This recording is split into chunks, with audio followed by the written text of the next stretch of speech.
नमस्कार दोस्तों, मैं सत्यम आपका बहुत बहुत स्वागत करता हूं।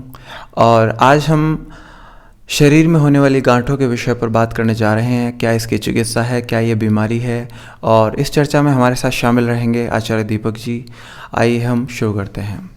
तो दीपक जी, हमारे दर्शकों को बताइए कि गांठों के बारे में बताएं आप, क्या होती है, क्या इसकी मतलब क्या इसके लक्षण होते हैं, क्या मतलब ये किस तरह से गंभीर रूप ले लेती है, इसके बारे में थोड़ा बताइए। आज के जो समय में, आधुनिक काल में, ये जो गांठों का जो रोग है काफ़ी ही पल्लवित हो रहा है, काफ़ी मात्रा में बढ़ रहा है। अधिकांश युवाओं में बहुत जो है ये रोग तेज़ी गति से आगे बढ़ रहा है।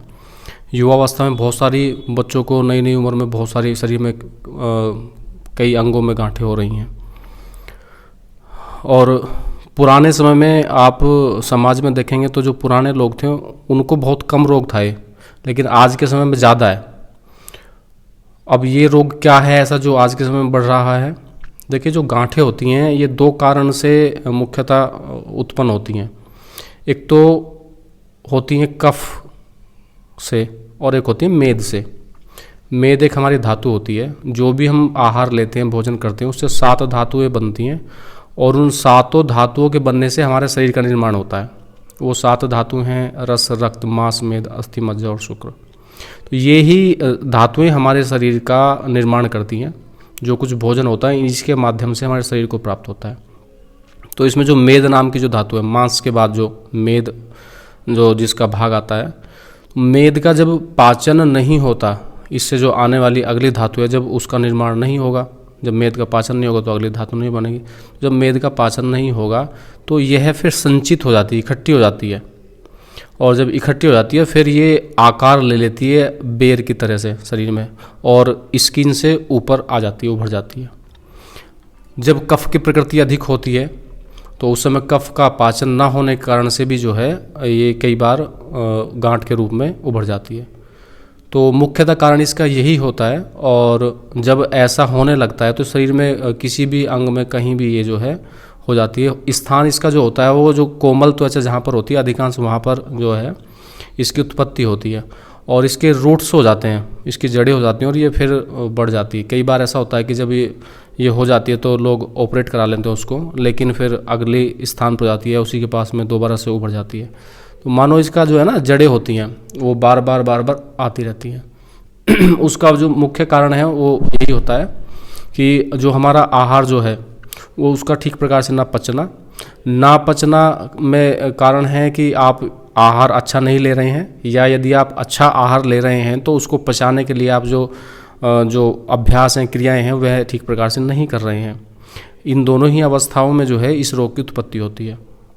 आधुनिक काल में अधिकांशतः यही है कि हमारा भोजन तो पौष्टिक है, अच्छी मात्रा में हम जो है पोषक तत्व ले लेते हैं, लेकिन उनका जो लाभ है वह तभी हमारे शरीर को होगा जब वह पचेंगे, जब उनका जो है पाचन होगा। और पाचन कब होगा? जब हम शारीरिक श्रम करेंगे, योग अभ्यास आदि क्रिया करेंगे या अपने जो शारीरिक कार्य हैं उनको करेंगे, तब उनका पाचन होगा। लेकिन जो शारीरिक कार्य हैं वो आज कम हैं, युवावस्था हो चाहे अन्य कोई दूसरी अवस्था हो, क्योंकि मशीनरी का युग है और शारीरिक कार्य बहुत कम हो गए हैं और सुविधाएं अच्छी हैं। तो लोग भोजन तो अच्छा ले लेते हैं, अच्छा गरिष्ठ भोजन लेते हैं पोषक तत्वों से भरपूर, लेकिन उसका पाचन ना होने के कारण से ये फिर जो है उस रूप में उभरता है। तो इसका रोग का कारण यह है। लक्षण इसके क्या दिखाई देते हैं? जब गांठ बनती है तो कई तरह की गांठें होती है। कुछ में दर्द होता है छूने से, कुछ में नहीं होता। कुछ गांठें जब बन जाती है तो उनमें जो धीरे धीरे सुई की तरह चुभन सी होने लगती है। कुछ बहुत बड़ी भी हो जाते हैं, लेकिन उनको स्पर्श करने से या उनके रहने से कोई जो है नहीं होता। शरीर में कई प्रकार की कई अंगों में गांठें हो जाती हैं। तो इनके लक्षण कारण यही हैं। इस प्रकार से ये रोग की उत्पत्ति होती है। प्यारे दोस्तों, बहुत ही अच्छी जानकारी आचार्य जी ने दी हमें। और गांठों का जो कारण है आज काफ़ी इसका फैलाव हुआ है देश के अंदर। ये बीमारी काफ़ी जम के बढ़ी है, खासकर महिलाएं हमारी इससे बहुत परेशान रहती हैं और इसमें जो है काफ़ी पीड़ा देखने को मिलती भी है। तो ये काफ़ी अच्छी नहीं मानी जाती। और अब हमें ये बताइए कि हम ऐसे बनने से कैसे रोक सकते हैं और क्या इसका उपचार है, इससे कैसे बचा जाए और इसकी क्या हमारे पास चिकित्सा है? हाँ, इसका बचने का उपाय जो है, इसके लिए हमें क्या करना होगा कि एक तो आप अपने कार्य के हिसाब से अपने आहार को नियुक्त करें कि आप कार्य किस तरह का कर रहे हैं, उसके हिसाब से आपका आहार हो, उसको आप जो है चुनाव कीजिए उसका। और जो भी आप भोजन कर रहे हैं उसको पचाएं, उसके पश्चात दूसरा भोजन करें। कहने का तात्पर्य है कि आप जो भोजन ले रहे हैं उसको सुपाच्य रूप में लीजिए, सुपाच्य ही आपका आहार होना चाहिए। जो भी आप ले रहे हैं उसको पचाएं, तब वह आपका भोजन होगा।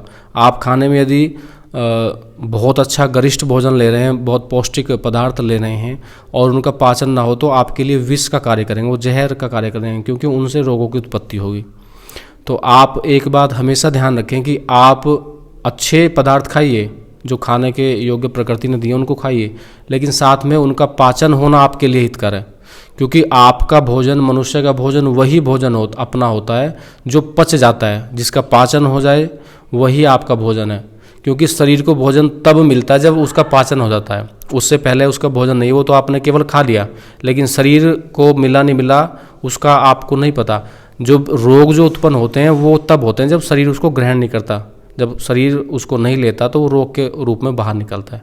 तो आप जो भी अच्छा भोजन करते हैं, अच्छा भोजन ही करना चाहिए। तो आप कोशिश कीजिए कि उसको पचाएं। पचाने के लिए एक्सरसाइज, शारीरिक श्रम और दिनचर्या को अपने सुव्यवस्थित करें। आप जब ऐसा करेंगे तो आपके जो हैं वात पित्त कफ तीनों जो शरीर को चलाने वाले जो तत्व हैं वो सम मात्रा में रहेंगे, और सातों धातुएं जो हैं वो आपके निरंतर अपने रूप में बनती रहेंगी, शरीर निर्माण होता रहेगा। तो आपके जो है अनावश्यक कोई भी तत्व जो शरीर में नहीं बचेगा, सबका पाचन ठीक प्रकार से होगा, तो आप इससे बच सकते हैं। और यदि इसकी अवस्था हो गई है, ये रोग आपके सामने आ गया है, गांठें शरीर में आ गई हैं, तो उसके लिए आप आयुर्वेद में जो है एक मार्केट में एक टैबलेट मिलती है, कचनार गुग्गुल। कचनार एक औषधि है, उसके द्वारा निर्मित होती है, और भी कई योग होता है जड़ी बूटी को इसके साथ में। तो बहुत अच्छी ये औषधि है। आप कचनार गुग्गुल लेकर आइए और उसको एक सुबह एक शाम पानी के गुनगुने पानी के साथ में प्रयोग करें। और सर्दी का मौसम हो तो साथ में तिरकुटा, काली मिर्च, सौंठ और पीपल, इन तीनों को सम मात्रा में लेकर के, और आधा चम्मच का भी आधा हिस्सा, एक चौथाई हिस्सा जो है आप लगभग आधे गिलास पानी में उबालिए। जब उसका एक हिस्सा ख़त्म हो जाए, छान करके उसको, और इस टैबलेट के साथ सुबह शाम लें, तो ये आपकी जो गांठें हैं बहुत जल्दी रिड्यूस होंगी।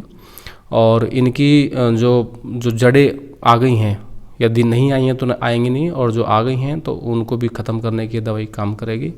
और घर में जो है आप जैसे जीरा है, इसका प्रयोग करते रहें निरंतर, ये बहुत अच्छा होता है। और एक एलोवेरा होता है, एलोवेरा मार्केट में बना हुआ जूस भी आता है, तैयार भी होता है, और बहुत सारे लोग गमले में जो है अपने लगा कर रखते हैं, तो आप उसको भी जो है खाने में प्रयोग करें। यह भी गांठों को ठीक करने में बहुत ही अच्छा मददगार है। तो आप इनका प्रयोग करके इस बीमारी से बच भी सकते हैं, और ना आए तब भी इनका प्रयोग करते रहें तो ये आएंगे भी नहीं। बहुत धन्यवाद। और दोस्तों, आपको इसकी चिकित्सा ज़रूर पता चली होगी।